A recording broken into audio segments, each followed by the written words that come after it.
Only 3 things scared me as a kid. The slob from Crashbox, the one episode of Fetch with Ruff Ruffman where they go to that mystery island, I won't spoil it here, and the episode of Chowder, Brain Grub. Season 1, episode 16B to be exact. And here's how the episode goes. The episode starts with Chowder helping Mung in the kitchen prepare a dish for a customer.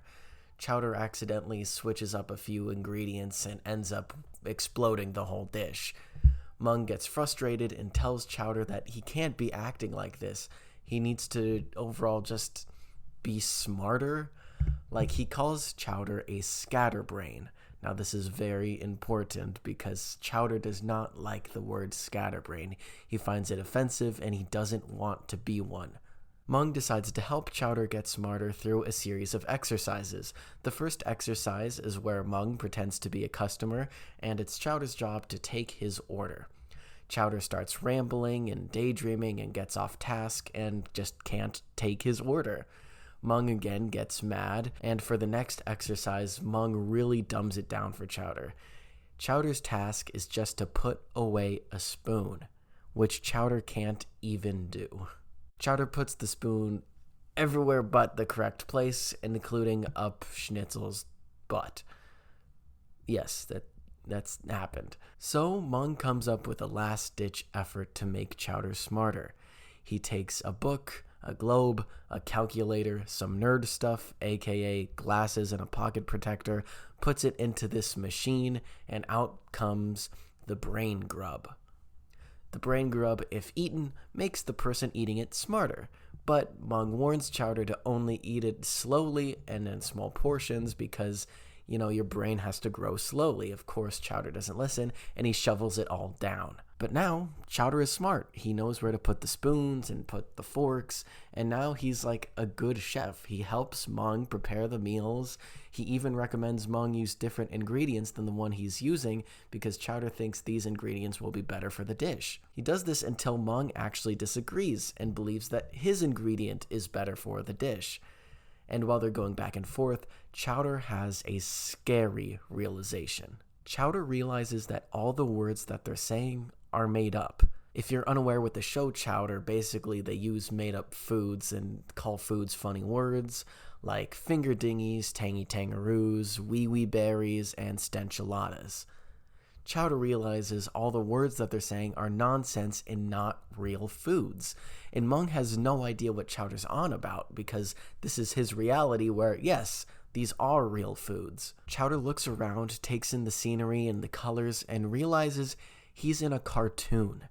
The others are taken aback by surprise. They don't believe him. No, this place, these colors, I understand it all. Whoa. That's enough crazy talk. There's a reason why we're all weirdos who make strange food. We're in a cartoon. And Chowder says the line, "As long as we're here, we'll all remain scatterbrains." So Chowder uses his brain power to change the show, and he turns it into a talk show, one where he has a guest expert on to talk about nutrition, and it's very boring. He's very monotone, and Mung says, look what you did. You made cooking boring. And since the show Chowder is no longer a cartoon, Mung points out that Chowder basically unemployed all of his friends. Gazpacho is now an accountant who can't even do his job. Kiwi is a used car salesman, and Panini sings soft rock. But worst of all, Mung tells Chowder that he made the viewer cry as it cuts to a real-life picture of a man crying. But worst of all, look, you made the viewers cry. Chowder, realizing what he's done, he pulls his brain out of his nose and smashes it with a hammer, resetting everything. And Chowder is back to normal. Now, I know what you're thinking. Chowder breaks the fourth wall basically every episode. There's so many fourth wall breaking jokes in the show. It's basically the show's tone, and even other cartoons do stuff similar to this.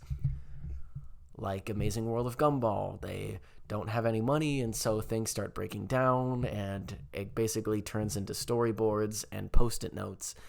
in Phineas and Ferb, they travel faster than light, and everything breaks down to the point where it shows Dan Povenmire pitching the scene. And even there is another episode of Chowder where, again, they run out of money, and it cuts to the voice cast putting on a car wash to raise money for the show. But I didn't find any of those disturbing.